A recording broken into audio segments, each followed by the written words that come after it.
Welcome to Fibonacci-ku. So, kali ini kita akan ngebahas tentang Bell-Mumford algoritma.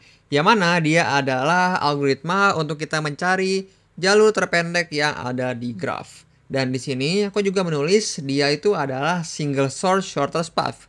Shortest path kita ngerti ya, kita harus mencari jalur yang terpendek. Dan single source adalah, kita lihat di sini di grafik ini ada vertex X nih. Jadi dari vertex X ini dia adalah sumbernya, single source nih. Jadi satu sumber, dan dari satu sumber itu kita cari jalur terpendek untuk semua vertex yang ada. Jadi itu ide dari Bell-Mumford ya. Sebenarnya Bell-Mumford juga itu adalah algoritma yang lebih simpel sih sebenarnya daripada Jigsaw algoritma ya. Kalau kamu udah nonton di video sebelumnya tentang Jigsaw algoritma. Dan lalu di Jigsaw algoritma juga sebenarnya dia punya kelemahan ya. Karena di Jigsaw algoritma kita nggak boleh punya negatif cost nih. Tapi di Bell-Mumford kita boleh mempunyai negatif cost nih. Karena coba kamu lihat ya di sini di graf ini. Kita lihat edge-nya dia mempunyai negatif cost nih. Ada min 5 dan ada juga min 1. Jadi Bell-Mumford berhasil menyelesaikan algoritmanya untuk mencari jalur terpendek ya yang punya negatif cost nih. Tapi sebenarnya di Jigsaw algoritma dia juga bisa sih ngerjain algoritmanya kalau ada negatif cost, tapi hasilnya itu tidak akan pasti dia itu solusi yang paling benar gitu. Kita nggak punya kepastian kalau di Jigsaw algoritma, karena untuk di Jigsaw algoritma kalau kamu punya negatif cost ya, dia bakal terus menerus dia selalu berputar-putar si algoritmanya. Tapi untuk di Bell-Mumford kita berhasil untuk menyelesaikan masalah itu. Jadi Bell-Mumford bisa dibilang lebih bagus ya algoritmanya daripada Jigsaw algoritma ya untuk menghandle si negatif cost ini. Jadi coba kita bahas aja ya langsung algoritmanya. Dan untuk si Bell-Mumford algoritma ada sebuah konsep yang perlu banget kamu ketahui, yaitu namanya adalah relaksasi nih. Di sini aku tulis ya relaksasi. Kalau kamu udah nonton di video Jigsaw algoritma tentang relaksasi ya, kamu mungkin sekarang udah ngerti tentang relaksasi. Tapi sini sebenarnya simpelnya ya, si relaksasi itu apa? Kita itu harus mengganti si distance V ini ya dengan distance U ditambah cos dari U ke V kalau misalkan si penjubalan ini tuh lebih kecil daripada si distance si V ini. Kalau kamu lihat di graf simpel ini ya, kita lihat dari 2 ke 3 ya, atau U ke V nih. Distance si 2 itu adalah 3 ya. Maka 3 ditambah 4 sama dengan 7 ya. Karena 7 itu lebih kecil daripada infinity. Kita lihat di sini ada infinity. Terus aku coret nih infinity-nya. Kita ganti dengan 7. Nah, pergantian ini disebutnya dengan relaksasi. Jadi itu konsepnya. Kamu bakal temuin kok pas aku sambil ngerjain algoritma Bell-Mumford ini ya. Untuk si relaksasi itu. Dan lalu bagaimana nih algoritma si Bell-Mumford? Untuk pertama-tama, untuk Bell-Mumford kita harus buat dulu edge list. Di sini aku udah buat ya edge list, dan ini adalah semua edge yang ada di graf. Kamu harus buat edge list ini ya, yang mana dia isinya semua edge yang ada di graf. Dan kalau kamu perhatikan di sini, aku nulisnya berurutan sebenarnya ya, dari S habis itu ke V4. Tapi sebenarnya kamu nggak harus kok nulisnya itu berurutan ya, bebas kamu mau mulai dari mana aja. Yang penting kamu harus masukin semua edge yang ada di graf ini ke edge list ini. Kalau kita udah bikin edge list, kita harus ngelakuin iterasi nih. Kita harus ngelakuin relaksasi untuk semua edge ini. Dan iterasinya itu berapa kali? Iterasinya itu harus V-1 kali. Atau di sini V itu adalah vertex ya. Di sini vertexnya itu ada 5. Maka 5 dikurang 1 sama dengan 4. Dan kita harus melakukan 4 kali iterasi nih untuk di Bell-Mumford algoritma. Coba kita langsung kerjain aja ya Bell-Mumford algoritma, dan di sini juga aku udah punya sebuah tabel, dan yang mana tabel ini cuman kita buat aja buat kita nge-tracking predesesor dari setiap vertexnya. Coba kita langsung kerjain nih untuk iterasi yang pertama. Kita harus ngelakuin relaksasi untuk semua S list ini. Mulai dari S ke V1 ya. Kita lihat S ke V1. Di sini S itu mulainya dari 0 ya. S itu mulainya dari 0. Dan si vertex-vertex yang lain kita itu harus nge-initiate dulu. Dia itu semuanya adalah infinity nih. Habis itu coba kita cek nih. Kita ngelakuin relaksasi di S ke V1. Kita lihat di sini 0 ditambah 12 sama dengan 12 ya. Karena 12 itu lebih kecil daripada infinity, maka di sini bisa kita ganti ya. Distance ke V1-nya dia adalah sama dengan 12. Maka di sini bisa kita update si table ini. V1 itu predesesornya adalah si S nih. Habis itu ada S ke V2. S ke V2 0 ditambah 8 sama dengan 8. 8 tuh lebih kecil daripada infinity ya. Maka di sini infinity bisa kita hapus, diganti sama 8. Dan kita update lagi tabelnya. V2 itu predesesornya adalah si S. Kemudian ada S ke V3 nih. S ke V3 itu 0 ditambah 2 sama dengan 2 ya. 2 lebih kecil daripada infinity. Maka di sini distance ke V3 kita ganti, yang awalnya infinity menjadi sama dengan 2. Di sini tabelnya kita ganti lagi ya. V3 predesesornya adalah si S.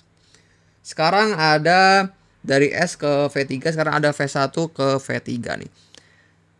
V1 ke V3 itu adalah 12 ditambah min 1 ya. Sama dengan 11. Dan 11 lebih besar daripada 2. Kita nggak perlu ngelakuin relaksasi. Kemudian ada V2 ke V4. V2 ke V4. Dia ada 8 ditambah 1 sama dengan 9. 9 itu lebih kecil daripada infinity. Maka di sini bisa kita hapus ya. Dia adalah 9 dan V4 itu predesesornya adalah si V2. Kemudian habis V2 ke V4 ada V3 ke S ya. 2 ditambah 3 sama dengan 5. Karena 5 lebih besar daripada 0, kita nggak perlu ngelakuin relaksasi. Kemudian ada V3 ke V1, V3 ke V1. 2 ditambah 6 sama dengan 8 ya. 8 lebih kecil daripada 12. Maka di sini kita ganti 12-nya menjadi 8. Sekarang distance dari V1 sama dengan 8, maka tabelnya juga kita ganti nih. V1 kita ganti, predesesornya sekarang bukan S lagi, tapi sekarang adalah si V3. Jadi gitu untuk si V3 ke V1. Sekarang ada V3 ke V2 nih. V3 ke V2. 2 ditambah min 5 sama dengan min 3 ya kan. Min 3 lebih kecil daripada 8. Oleh karena itu 8 kita ganti jadi min 3 di sini. Kita ganti jadi min 3. Maka di sini tabelnya juga kita ganti. V2 predesesornya itu adalah sekarang itu si V3. Gampang ya untuk si relaksasi ini. Kemudian habis dari V3 ke V2 ada V3 ke V4 nih. V3 ke V4. 2 ditambah 8 sama dengan 10 ya. 10 itu lebih besar daripada 9. Jadi kita nggak perlu ngelakuin relaksasi. Kemudian di sini ada V4 ke V1. V4 ke V1. 9 ditambah 1 sama dengan 10. 10 lebih besar daripada 8. Kita nggak perlu ngelakuin relaksasi. Karena dia lebih besar. Dan sekarang terakhir di sini ada V4 ke V2. V4 ke V2. 9 ditambah 1 sama dengan 10 ya. Dia lebih besar daripada min 3. Jadi kita nggak perlu ngelakuin relaksasi lagi nih. Nah, kita udah selesai semua untuk si S-list ini. Iterasi pertama selesai nih. Kita mendapatkan semua distance-nya dari relaksasi. Habis itu kita harus ngelakuin iterasi lagi nih. Sekarang iterasi kedua. Kita ulang lagi dari awal nih. Dari S ke V1. S ke V1 nih. 0 ditambah 12. 12 ya, lebih besar daripada 8. Kita nggak perlu ngelakuin relaksasi lagi. Habis itu S ke V2, 0 ditambah 8. Dia lebih besar ya daripada min 3. Nggak perlu ngelakuin relaksasi. S ke V3 masih sama ya. 0 ditambah 2, 2. Masih sama, jadi nggak perlu ngelakuin relaksasi. V1 ke V3 nih. 8 ditambah min 1 sama dengan 7. Kita nggak perlu ngelakuin relaksasi lagi. Karena dia udah paling kecil nih, V3. Terus V2 ke V4 nih. V2 ke V4. Min 3 ditambah 1 sama dengan min 2. Min 2 lebih kecil daripada 9. Maka di sini 9 kita ganti ya. Jadi min 2. Dan coba kita cek tabelnya ya. Karena tadi V4 itu dari V2. Kita cek di sini V4 dari V2. Masih benar. Jadi nggak perlu kita ganti tabelnya nih. Dari V2 ke V4 sekarang ada V3 ke S nih. V3 ke S. 2 ditambah 3 sama dengan 5. 5 lebih besar daripada 0, nggak perlu kita ngelakuin relaksasi. V3 ke V1. 2 ditambah 6 sama dengan 8. Sama ya, jadi nggak perlu ngelakuin relaksasi. Terus V3 ke V2. V3 ke V2. 2 ditambah min 5 sama dengan min 3. Sama ya, jadi kita nggak perlu ngelakuin relaksasi. Terus sekarang V3 ke V4. V3 ke V4, 2 ditambah 8 sama dengan 10. Lebih besar ya daripada min 2. Kita nggak perlu ngelakuin relaksasi. Terus sekarang ada V4 ke V1 nih. V4 ke V1. Min 2 ditambah 1 sekarang sama dengan min 1. Min 1 kan lebih kecil ya daripada 8. Di sini 8 kita hapus, kita ganti sama min 1. Di sini kita hapus ya. Si 8 sama si min 1. Habis itu dari V4 ke V1 sekarang yang terakhir ada V4 ke V2. V4 ke V2. Min 2 ditambah 1 sama dengan min 1 ya. Dia lebih besar daripada min 3. Jadi nggak perlu kita ngelakuin relaksasi. Sekarang iterasi kedua selesai nih. Lanjut ke iterasi ketiga. Kita lakuin dari awal lagi nih. S ke V1. S ke V1 dia lebih besar ya. Jadi nggak perlu ngelakuin relaksasi. Cepat aja nih sekarang aku. Sekarang S ke V2 lebih besar, nggak perlu ngelakuin relaksasi. S ke V3 dia sama ya, nggak perlu lagi. Sekarang V1 ke V3. Min 1 ditambah min 1 sama dengan min 2 nih sekarang. Maka di sini 2 harus kita ganti sama min 2 nih, min 2. Dan oleh karena itu kita lihat ya, di sini kita ganti tabelnya. Yang tadi awalnya V3 itu predesesornya adalah si S. Si S ya, kita ganti harusnya. Sekarang kita ganti jadi si V1. Dan sebenarnya tadi harus aku ganti ya. Si predesesor dari V1 kita ganti jadi V4 nih. Di sini masih V3. Dan aku lupa buat ngapusnya ya, buat ngupdate si tabel ini. V1 kita ganti jadi si V4. Si V4 nih. Oke. Lanjut ya, tadi itu aku dari V1 ke V3 ya. Sekarang ada V2 ke V4 nih. V2 ke V4. Min 3 ditambah 1 sama dengan min 2. Sama ya. Jadi nggak perlu lagi kita ngelakuin relaksasi. Terus V3 ke S. Min 2 ditambah 3 sama dengan 1. Lebih besar ya. Kita nggak perlu ngelakuin relaksasi. Habis itu V3 ke V1. Min 2 ditambah 6 ya. Sama dengan 4. Nggak perlu ngelakuin relaksasi. Habis itu V3 ke V2. V3 ke V2. Min 2 ditambah min 5. Wah ternyata dia lebih kecil nih. Min 2 ditambah min 5 kan sama dengan min 7 ya. Maka di sini kita ganti. Jadi min 7 nih di sini. Min 7. Oleh karena itu tabelnya juga kita ganti ya. V2 itu awalnya dari V3. Oh tapi ternyata udah sama. Jadi nggak perlu kita ganti lagi ya di sini. Kemudian dari V3 ke V2 itu ada V3 ke V4. V3 ke V4. Min 2 ditambah 8 sama dengan 6 ya. Nggak perlu kita relaksasi. Terus V4 ke V1. V4 ke V1. Min 2 ditambah 1 sama dengan min 1. Sama ya. Nggak perlu kita relaksasi. Terus ada V4 ke V2 nih terakhir. V4 ke V2. Min 2 ditambah 1 sama dengan min 1. Nggak perlu kita relaksasi. Karena min 1 lebih besar daripada min 7. Iterasi ketiga selesai. Sekarang iterasi terakhir nih. Kita harus ngelakuin iterasi lagi. Kita lihat di sini, kita ulang ya. S ke V1. S ke V1 nggak perlu kita relaksasi ya. Habis itu S ke V2 nggak perlu juga kita relaksasi. S ke V3 nggak perlu kita relaksasi. Di sini aku cepat aja ya.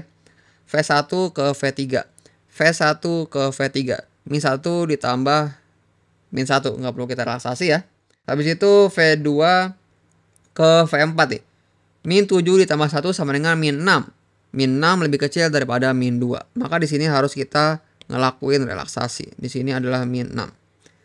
Habis dari V2 ke V4 ada V3 ke S. V3 ke S. Nggak perlu kita ngelakuin relaksasi ya. Habis itu V3 ke V1. V3 ke V1. Min 2 ditambah 6. Nggak perlu juga kita relaksasi ya. Dia bakal lebih besar. Habis itu V3 ke V2. V3 ke V2. Min 2 ditambah min 5 sama dengan min 7. Nggak perlu kita ngelakuin relaksasi ya. Karena dia masih sama ya. Habis itu dari V3 ke V2 ada V3 ke V4. V3 ke V4 di sini min 2 ditambah 8 sama dengan 6. Nggak perlu kita ngelakuin relaksasi ya. Habis itu lagi ada V4 ke V1. V4 ke V1. Min 6 ditambah 1 sama dengan min 5. Maka di sini kita harus ngelakuin relaksasi lagi. Di sini adalah min 5. Habis itu, habis dari V4 ke V1 ada V4 ke V2. V4 ke V2 adalah min 6 ditambah 1 sama dengan min 5 ya. Karena dia lebih besar daripada min 7, maka kita nggak perlu ngelakuin relaksasi lagi. Dan kamu kalau perhatikan di sini tabelnya nggak perlu aku ganti ya, karena dia masih sama terus di sini. Dan untuk iterasi keempat selesai nih. Kita selesai ngelakuin iterasi. Dan lalu di Bellman-Ford algoritma ada lagi. Di akhir dari iterasi itu, kita harus coba ngelakuin lagi sekali lagi. Kita cek nih, apakah di graf ini bisa kita ngelakuin relaksasi lagi atau enggak nih. Kita cek lagi nih, dari si S-list ini ya. S ke V1. Kita nggak perlu ngelakuin relaksasi. S ke V2 nggak perlu juga. S ke V3 nggak perlu juga ya. Habis itu V1 ke V3. V1 ke V3 adalah min 5 ditambah min 1 sama dengan min 6. Nah, di sini kita cek nih. Min 5 ditambah min 1 sama dengan min 6, maka kita harus ngelakuin relaksasi. Padahal iterasinya udah selesai nih, tapi kita harus ngelakuin relaksasi lagi. Maka di sini, ini tuh dinamain dengan adanya yaitu negative cycle. Jadi, kalau ada negative cycle di graf ini ya, Bellman-Ford algoritma itu bakal ngedetect kalau dia itu ada negative cycle. Negative cycle itu apa? Aku bakal kasih contoh ya, negative cycle itu apa. Misalkan di sini ada sebuah graf segitiga aja ya. Dan cosnya itu adalah di sini 1, 1 dan di sini contohnya aja min 9. Negative cycle itu adalah jumlah dari semua cos ini dan hasilnya adalah negatif. Kalau ini dijumlahin kan dia akan sama dengan min 7 ya. Karena dia negatif, maka ini disebutnya adalah negative cycle. Karena di graf ini ada negative cycle dan Bellman-Ford itu berhasil mendetek si negative cycle itu, kita akan nge-returnnya itu adalah negative cycle. Maka di sini kita return negative cycle. Negative cycle. Dan kalau kita nge-return negative cycle, kita tidak bisa mendapatkan solusi yang terbaik nih untuk shortest path-nya. Jadi ini sebenarnya aku kasih contoh langsung ke kelemahan dari Bellman-Ford ya. Kalau misalkan kita punya negative cycle, Bellman-Ford itu bakal berhasil nge-detect sebenarnya si negative cycle-nya, tapi kita bakal nge-return nih. Kita bakal nge-return si negative cycle-nya dan kita tidak akan mendapatkan solusi yang terbaiknya nih untuk mendapatkan shortest path-nya. Dan lalu kalau misalkan kamu punya contoh sebuah graf yang tidak mempunyai negative cycle ya, maka setelah iterasi yang terakhir ya, kalau di sini contohnya adalah iterasi keempat, kita akan langsung nge-return si solusi yang terbaik itu, si shortest path-nya. Jadi itu sebenarnya aku langsung kasih contoh sebenarnya ya, langsung kasih contoh yang contoh itu mempunyai negative cycle. Jadi kamu juga bisa langsung ngerti kelemahan dari Bellman-Ford dan juga ngerti gimana cara kerja Bellman-Ford algoritma itu. Jadi itu kelemahan dari Bellman-Ford. Walaupun Bellman-Ford itu punya kelebihan ya, dia bisa menghandle negative cost, nggak kayak Dijkstra yang dia itu nggak bisa menghandle negative cost. Tapi di Bellman-Ford bisa ya. Tapi Bellman-Ford juga punya kelemahan, yaitu kita tidak bisa membuat shortest path kalau dia punya negative cycle. Jadi gitu untuk Bellman-Ford algoritma. Coba kita analisa dulu ya time complexity dari Bellman-Ford algoritma. Di sini kita lihat kita harus membuat edge list ya, yang mana dia banyaknya si edge. Maka di sini kita tulis edge nih di sini. Dan kita harus ngelakuin iterasi sebanyak V-1. Maka di sini bisa kita kali dengan V-1. Kemudian kalau kita anggap E sama dengan V ya, maka di sini kita bisa mendapatkan time complexity-nya itu adalah big O dari N pangkat 2. Jadi ini time complexity-nya untuk si Bellman-Ford algoritma.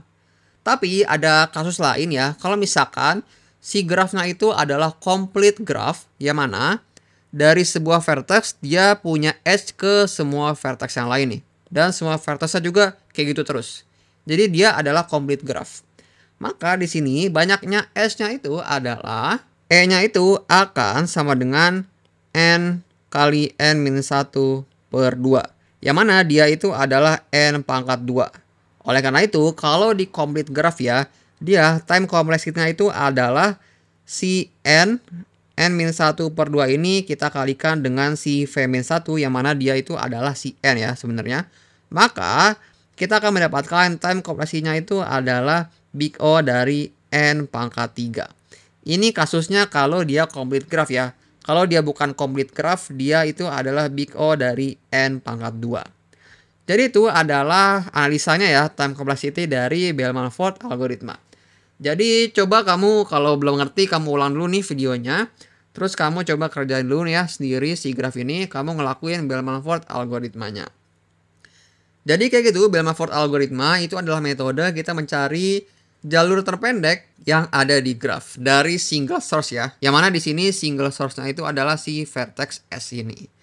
Jadi gitu aja di video kali ini tentang Bell-Mulford algoritma. So, see you in the next video. Thank you.